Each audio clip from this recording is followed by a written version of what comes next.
성령을 근심하게 하지 말라는 제목으로 하나님 말씀 나누겠습니다.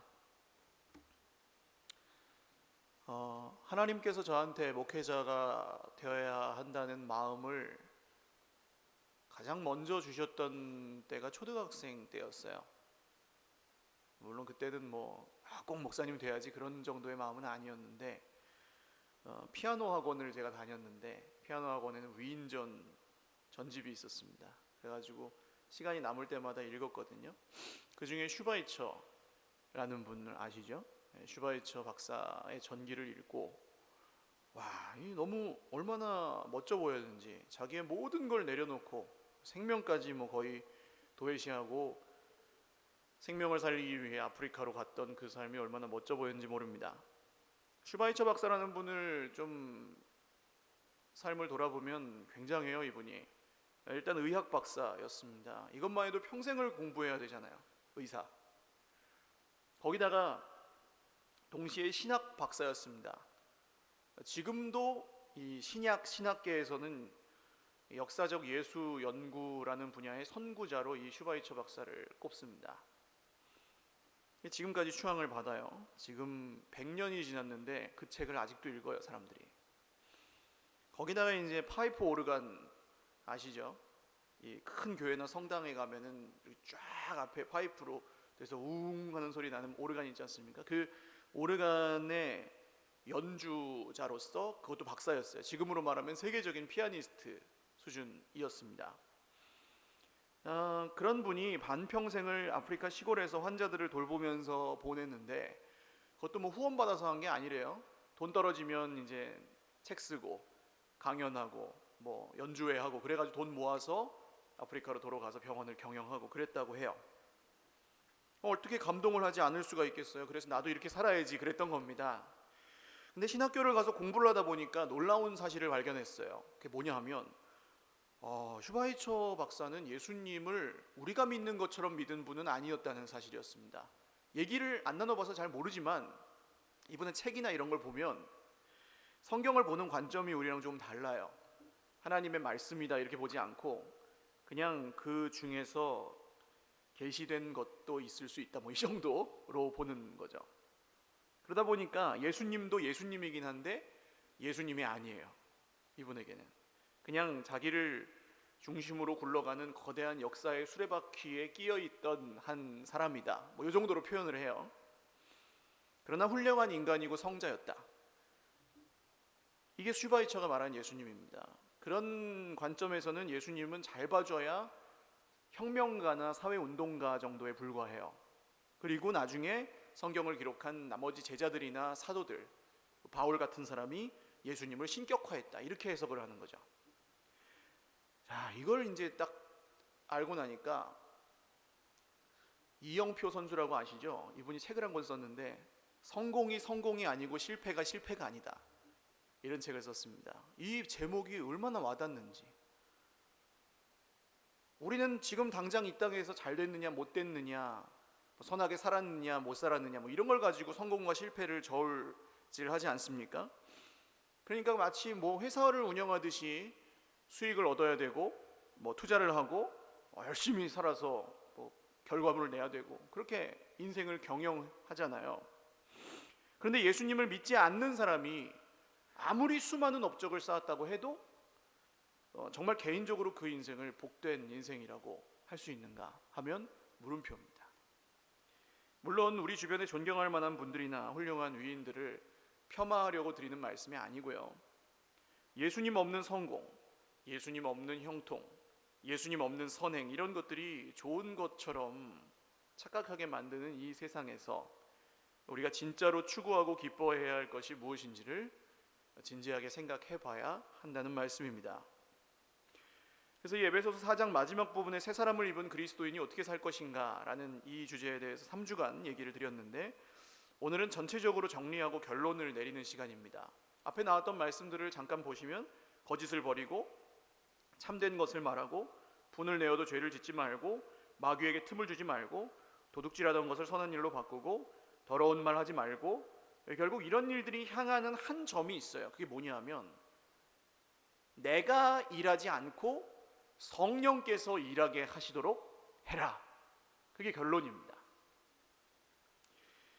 내 안에서 내가 역사하지 않고 성령이 역사하시도록 주도권을 내어드리는 삶입니다. 근데 바로 이 성령이라는 얘기를 딱 하면 뭔가 나랑은 상관없는 아주 고차원적인 얘기로 받아들이셔서 어려워하시는 분들이 있어요. 인격적으로 하나님을 만나지 못하신 분들이 그러실 수 있는데 고차원적인 얘기가 전혀 아닙니다. 어떤 무슨 수련을 쌓아서 도달하는 경지에 대한 얘기가 전혀 아니에요. 성령은 한번 어떤 이야기인지 좀 마음을 좀 편하게, 내 얘기가 아니라고 단정짓지 마시고 편하게 좀 들으시면 좋을 것 같아요. 오늘 성경이 이런 삶을 단도직입적으로 뭐라고 표현하냐면 하나님의 성령을 근심하게 만들지 마라 이렇게 얘기합니다. 그럼 뭐가 성령을 근심하게 만드는 걸까요? 이 근심하다는 단어는, 근심하게 한다는 단어는 무시한다, 모욕한다 그런 뜻입니다. 그러니까 근심하게 한다는 말보다 더 직접적으로 강하게 표현하면 하나님의 성령을 무시하지 마라, 하나님의 성령을 모욕하지 마라, 하나님의 성령을 없는 셈 치지 마라 그런 뜻이에요.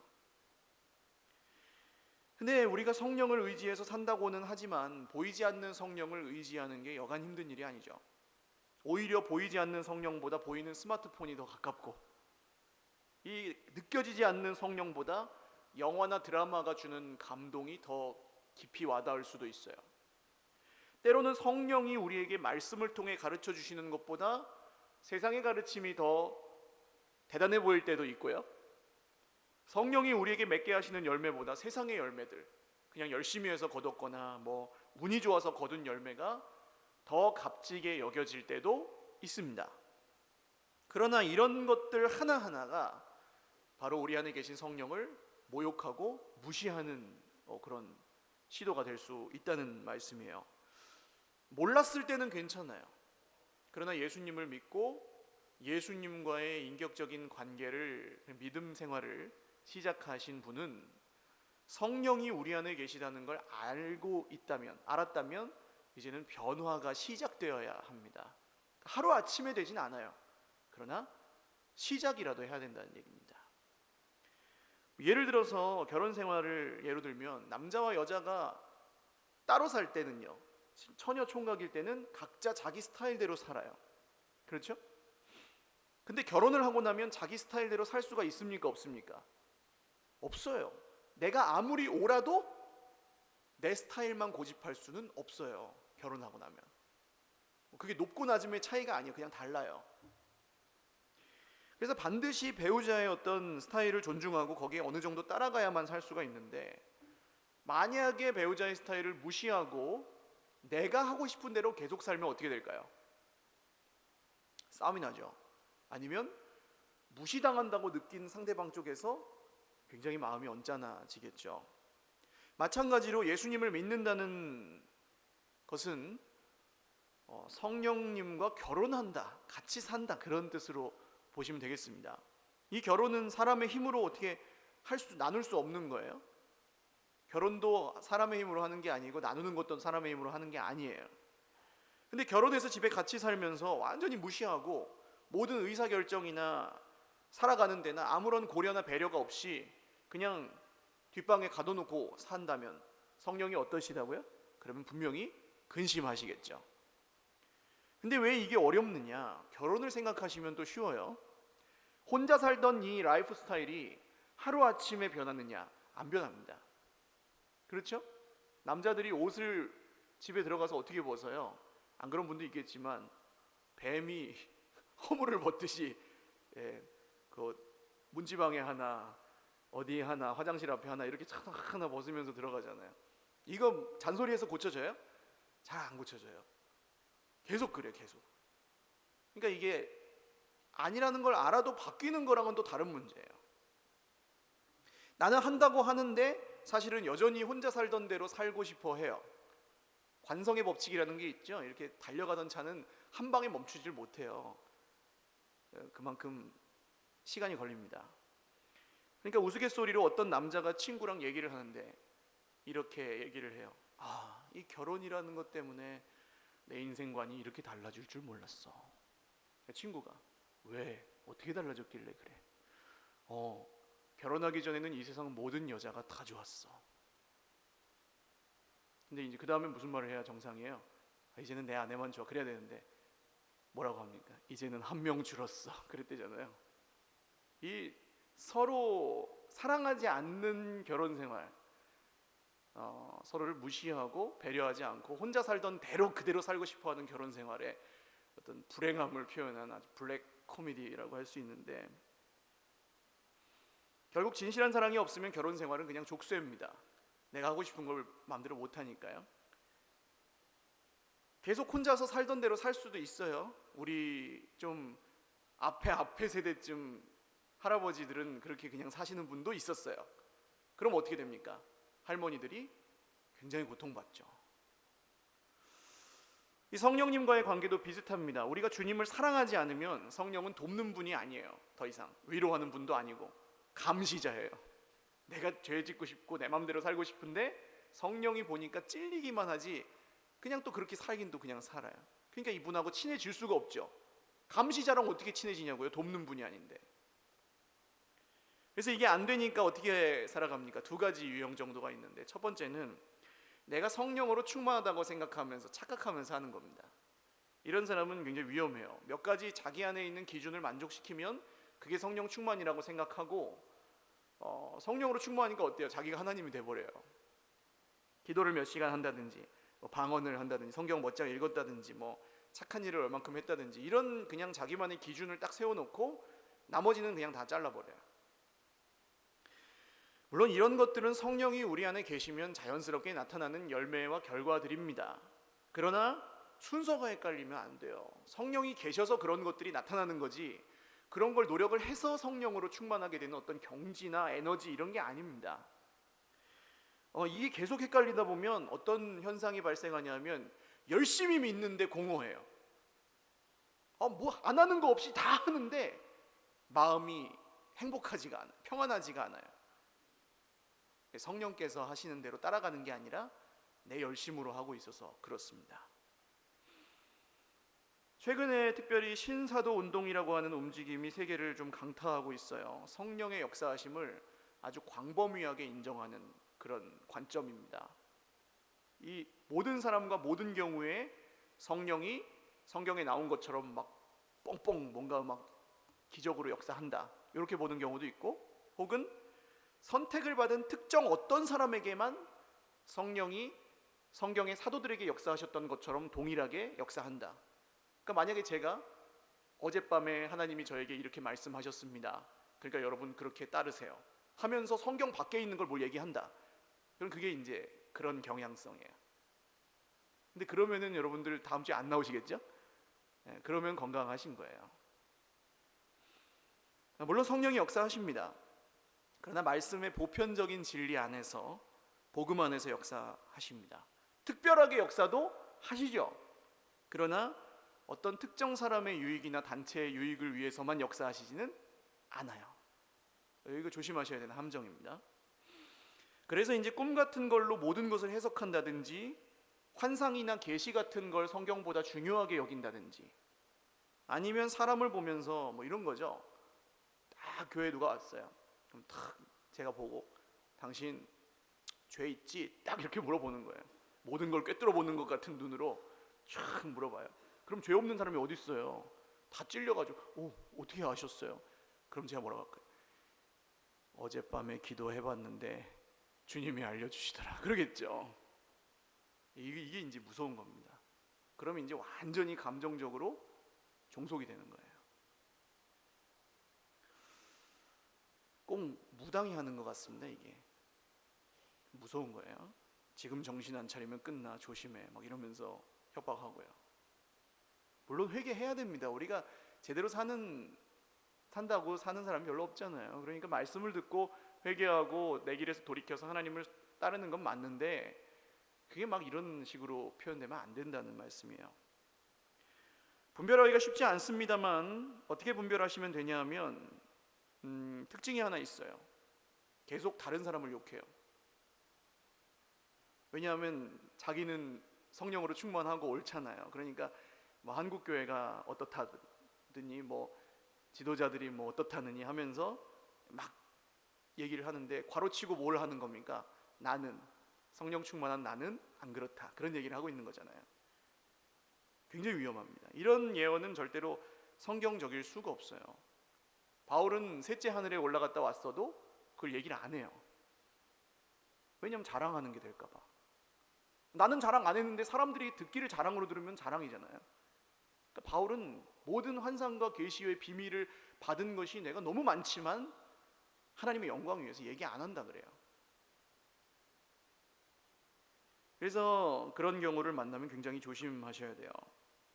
만약에 뭐 내가 기도했더니 뭐 내가 꿈을 꿨는데 하면서 이제 나오는 그런 얘기들, 여기 무슨 말을 조심해야 돼요? 기도하고 꿈꾸는 건 잘못이 아니에요. 뭐가 문제입니까? 내가가 문제. 내가 기도하고 내가 꿈꾼 걸 가지고 성경하고 동일선상에 놓고 누구한테 가르침을 해버리면 거기서 이제 수많은 위험들이 발생합니다. 성령을 빙자해서 어떤 내 생각이나 내 느낌대로 일이나 사람을 이끌어 가려고 한다. 그러면 이제 굉장히 위험한 시도예요. 자, 또 다른 한편의 유형은 아예 무시하고 사는 겁니다. 성령이고 뭐고 그냥 나는 뭐 예수 믿어서 천국 가는 건 알겠는데 그런 느낌적인 느낌 같은 얘기는 못 믿겠다. 뭐 이러면서 하는 거예요. 그리고 그냥 머리로만 믿는 거죠. 이런 경우는 역시 위험합니다.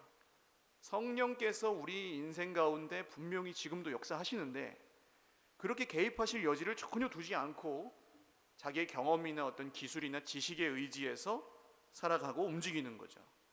아까 말씀드린 유형이 성령을 이용하는 쪽이라면 여기는 이제 성령을 무시하는. 그러니까 둘 다 양극단은 똑같이 성령을 근심하게 만드는 것들입니다.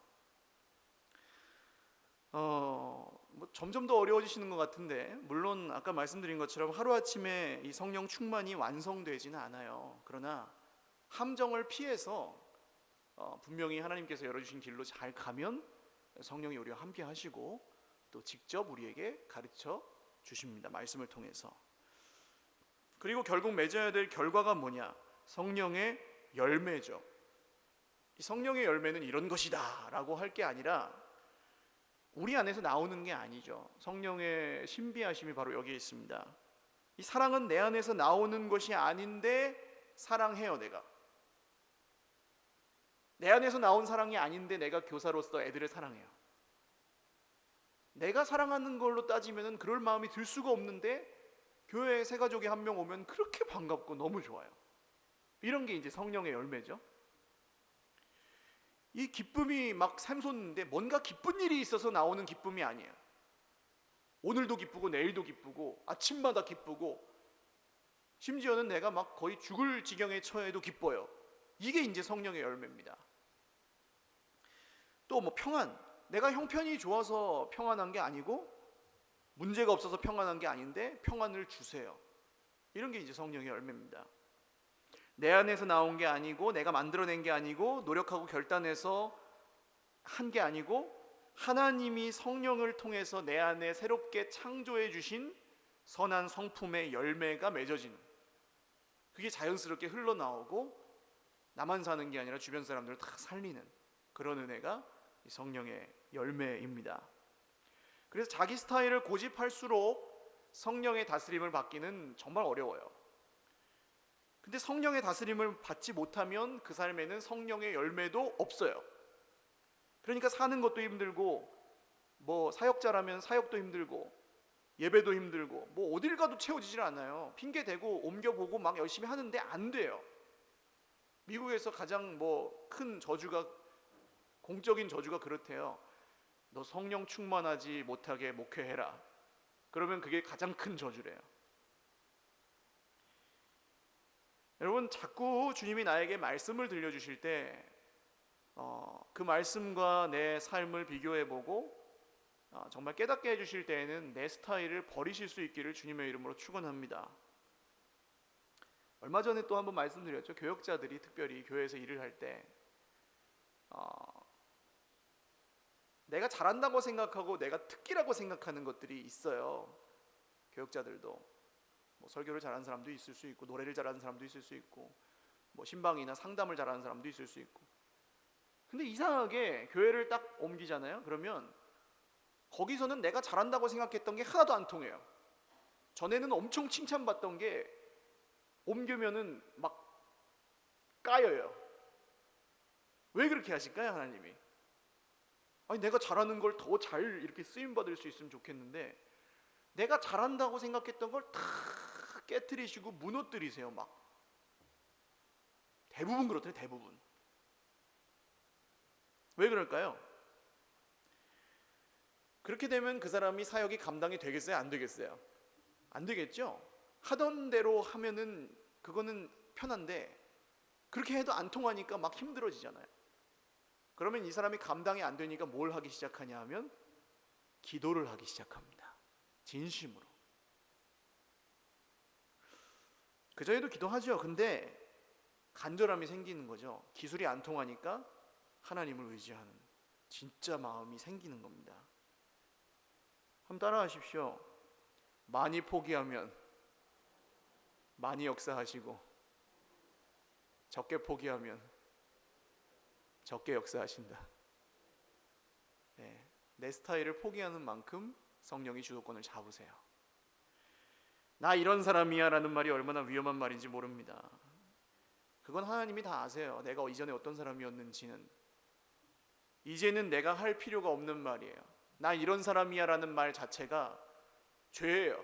왜 그렇습니까? 이제는 성령이 날마다 새롭게 하시는 새로운 피조물만 남았어요. 할렐루야. 그래서 나 이런 사람이야 라고 말할 수가 없어요. 매일매일 변해가니까. 사랑하는 여러분, 이 함정에 빠지지 마시길 바랍니다. 만약에 계속해서 이 내 스타일을 고집하면 어떻게 되냐면 내 모습에 별 관심이 없고 남의 모습에 관심을 늘 갖고 살아가요. 성경을 벽돌처럼 사용해요. 이렇게 남을 때리는 데 사용해요. 막 때려요. 성령이 다스리시면 어떤 결과가 나타납니까? 그걸로 자기를 봐요. 남을 보지 않고. 하나님께서, 성령께서 내 마음을 갈아엎으세요. 잘 안 되다가도 또 말씀을 듣고 성령께 맡기면 또 갈아엎으시고 또 갈아엎으시고 하면서 조금씩 밭이 좋아져요. 할렐루야. 이 성령의 다스림을 거부하고 내 스타일 포기하지 않으면요, 밭 딱딱하게 굳어서 남의 허물만 보이는 그런 지경에 이릅니다. 그 결과가 이제 31절이에요. 뭐라고 합니까? 너희는 모든 악독과 노함과 분냄과 떠드는 것과 비방하는 것을 모든 악의와 함께 버리고. 이게 성령의 열매와 반대되는 육체의 열매입니다. 버려야 될. 그러나 우리는 어떤 사람들입니까? 30절에 보시면 그 안에서, 즉 성령 안에서 너희가 구원의 날까지 인치심을 받았느니라. 인치심을 받았다는 얘기는 도장을 찍었다는 거예요. 그 한국 표준에 통과하면 KS 마크가 찍히잖아요. 그런 거랑 똑같습니다. 근데 마크는 받았는데 불량품이다, 이럴 수 없어요. 물론 미완성일 수도 있어요. 처음부터 완제품은 아니에요. 그러나 KS 마크 찍혀 있어도 그 만드는 과정이 있는 것처럼 우리도 똑같습니다. 근데 이 과정을 무시하고 나는 완성품이고 너는 미완성품이다, 이렇게 하면 손가락질만 하면 사는 거죠. 우리 중에는 불량품이 없습니다. 할렐루야. 미완성품은 있을 수 있습니다. 성령이 이런 걸 알려주시죠. 그래서 내가 그런 미완성품이라는 걸 알려주시면 나는 감독관의 자리에 있지 않고 계속 만들어지는 그 자리에 있어야 합니다. 미완성품인 내 속에 역사하셔서 성령이 우리를 바꿔주시는 걸 성화의 삶이라고 합니다. 굳이 구분할 수는 사실 없는데 신학적인 표현으로 그렇게 하죠. 성화의 삶을 산다. 근데 성령의 인치심 이런 얘기를 하다가 성령을 근심하게 하지 말라고 하시다가 32절에 보시면 무슨 얘기로 끝나냐면 서로 친절하게 하며 불쌍히 여기며 서로 용서하기를 하나님이 그리스도 안에서 너희를 용서하심과 같이 하라. 이 성령하고 용서하고 무슨 상관이에요? 갑자기 다른 얘기가 나오는 것 같지 않으세요? 아니 내 안에 성령의 열매가 없는 거랑 쟤랑 나랑 사이 안 좋은 거랑 무슨 상관이냐? 상관이 있다는 거예요. 성령의 열매가 제대로 맺히질 않으면 공동체가 병이 들게 되어 있어요. 작게는 가정이고 크게는 교회나 나라 얼마든지 커질 수 있어요. 성령의 하나 되게 하심이 없으면 반드시 관계의 문제가 생겨요. 예수님이 귀신을 쫓아냈을 때 이 험잡기 좋아하고 털뜯기 좋아하는 바리새인들이 뭐라고 합니까? 너 귀신의 왕 바알세불의 이 힘을 빌려서 귀신을 쫓아내는 거 아니냐? 그러거든요. 예수님 뭐라고 하십니까? 야, 귀신이 귀신하고 싸우는 거 봤냐? 같은 편끼리는 절대로 안 싸워. 그러시거든요. 싸울 일이 있어서 싸우는 게 아닙니다. 귀신도 자기 편끼리 안 싸워요. 그런데 성령이 함께 하시는 것을 거절하면 화평이 없습니다. 그래서 성령 얘기가 나오다가 서로 친절하게 하며 서로 불쌍히 여기며 서로 용서하라 이런 얘기로 이어지는 거예요. 결국 성령의 열매는 이 서로의 성품 속에서 드러납니다. 재밌는 것은 여기 나오는 용서라는 단어가 카리조마이라는 단어인데요. 헬라어 얘기에 죄송합니다만 원래 카리스라는 단어는 들어보셨죠? 카리스는 무슨 뜻이에요? 은혜라는 뜻이에요. 은혜. 그러니까 용서한다는 건 은혜를 베푼다, 은혜를 행한다 그런 뜻입니다. 카리스마라는 단어도 들어보셨죠? 이거 자주 쓰는 얘기니까. 카리스마는 은사, 선물 그런 뜻입니다. 그러니까 카리스마는 선물이라 그러면 원래 누구 거예요? 내 거예요? 하나님 거예요? 하나님이 주신 걸 카리스마라 그래요. 근데 마치 어떤 카리스마가 어떤 사람의 특성인 것처럼 생각하고 강한 사람, 매력 있는 사람, 카리스마 있다. 그러면 성경이 말하는 카리스마랑은 전혀 달라요. 카리스마는 성령의 선물이고 열매입니다. 내가 맺는 게 아니고 주시는 선물이에요.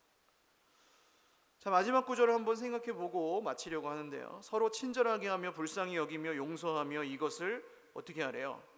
하나님이 그리스도 안에서 너희를 용서하심과 같이 하라. 자, 이걸 우리가 할 수 있습니까? 없습니까? 우리의 힘으로 이렇게 할 수 있어요? 없어요? 하나님이 그리스도 안에서 우리를 용서하신 것처럼 할 수 있어요? 없어요? 없습니다. 뻔히 보이고 밉고 거슬리고 지금도 나를 무시하고 막 그러는데 어떻게 할 수 있어요? 또 정말 원수 같은 사람 용서할 수 있을까요? 어렵습니다. 할 수 있다고 하면 거짓말인 것 같아요. 근데 누가 하셨습니까? 하나님께서 먼저 그리스도 안에서 우리를 그렇게 용서해 주셨어요. 할렐루야. 아들을 죽인 원수를 용서하신 용서예요. 우리는 나를 죽인 것도 아닌데 조금만 넘어오면은 막 잘라버리고, 초등학생들 책상에 옛날에 2인용 책상 아시죠? 같이 쓰다가 금 그어놨다가 금을 또 칼로 막 파요. 막 파놓고 건널 수 없는 강을 거기다 만들어 놓고 지우개 하나 넘어오면은 지우개를 잘라버려요. 내 거야. 죽인 것도 아닌데 용서를 못해요. 그렇게.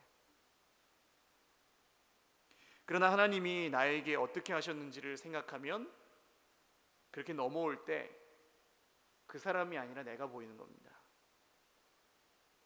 십자가 앞에서 싸울 수 있습니까, 우리가?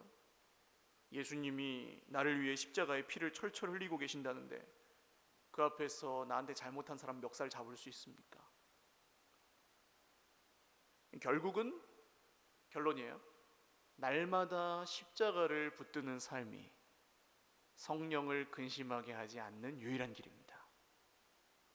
그래야만 내가 살지 않고 성령께서 내 안에 사실 수가 있습니다.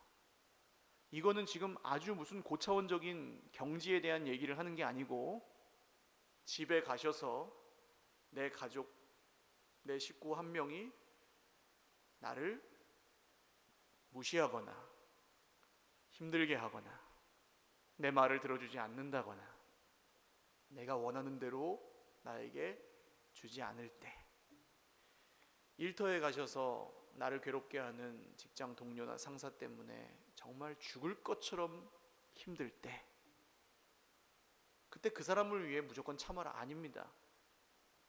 나를 위해서 주님을 바라보고 성령께 주도권을 내어드리시기를 주님의 이름으로 축원합니다.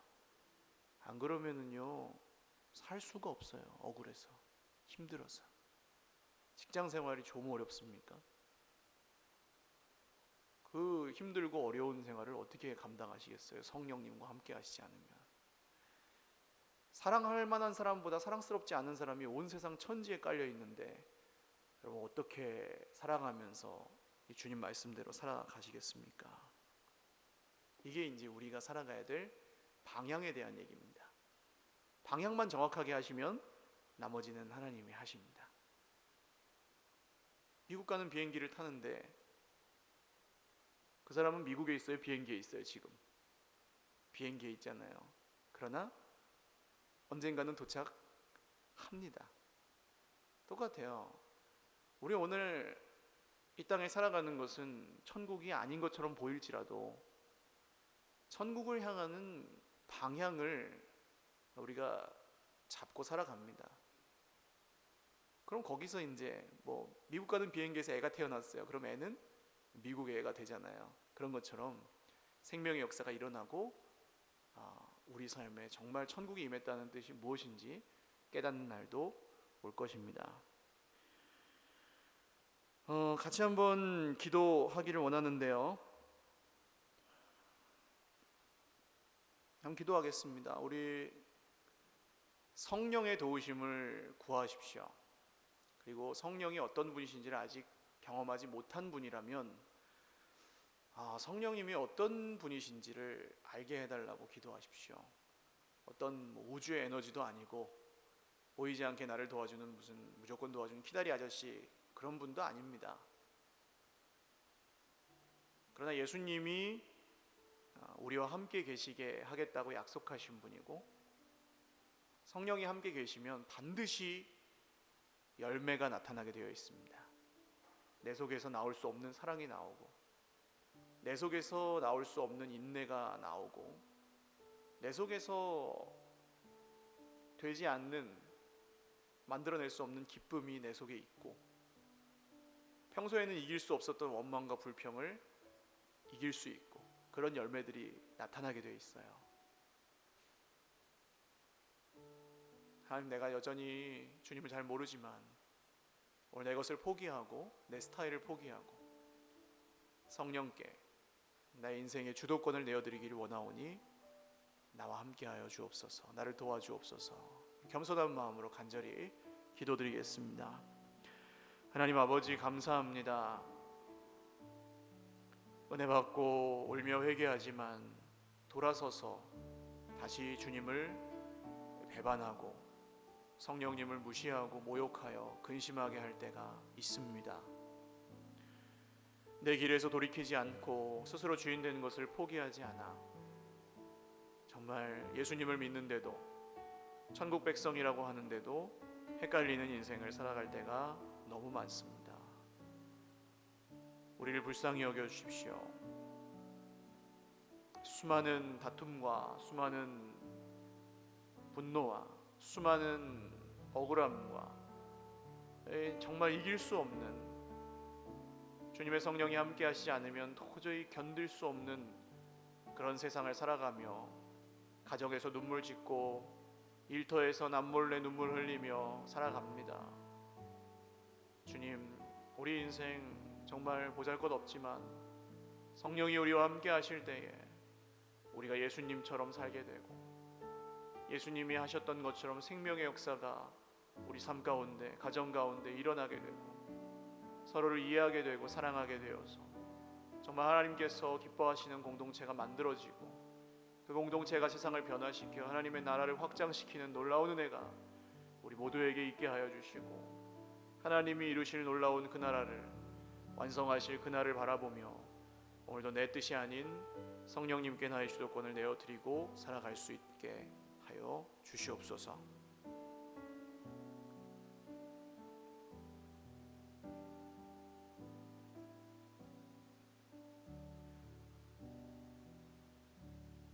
존귀하신 주님, 감사합니다. 바람이 어디서 와서 어디로 부는지 설명할 수 없는 것처럼 성령도 그런 분이신데 감히 설명할 수 없는 주님의 영에 대해서 말씀이 오늘 계시하고 있는 바를 함께 나눕니다. 성령이 우리와 함께 계시는데 신뢰하고 의지하고 때로는 보이지 않아도 인내하며 믿음으로 걸어가야 할 이 길에 우리는 성령님을 무시하여 근심하게 하실 때가 많고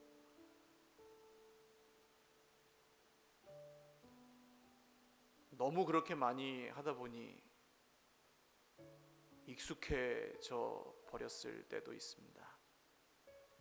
오늘 말씀을 듣고 다시 한번 내 속에서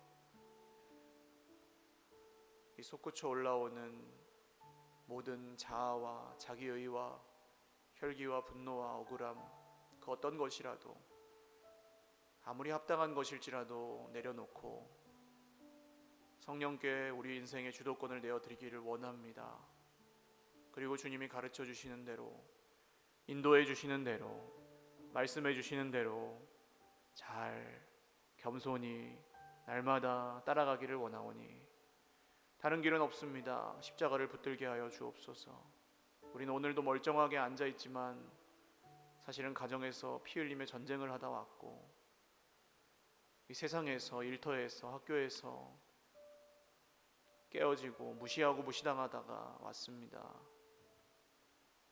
이 모든 관계를 회복시켜 주실 분은 오직 성령님 뿐이신 줄 믿사오니 오늘 우리 모두에게 성령으로 충만히 거하시고 성령을 근심하게 하지 않고 성령의 충만함을 입어 성령의 열매를 맺으며 살아갈 수 있도록 저희 모두에게 은혜를 베풀어 주시옵소서. 모든 것 감사하고 축복하오며 예수님의 이름으로 기도드립니다. 아멘. 우리 하나님께 영광의 박수 올리겠습니다. 다 같이 일어나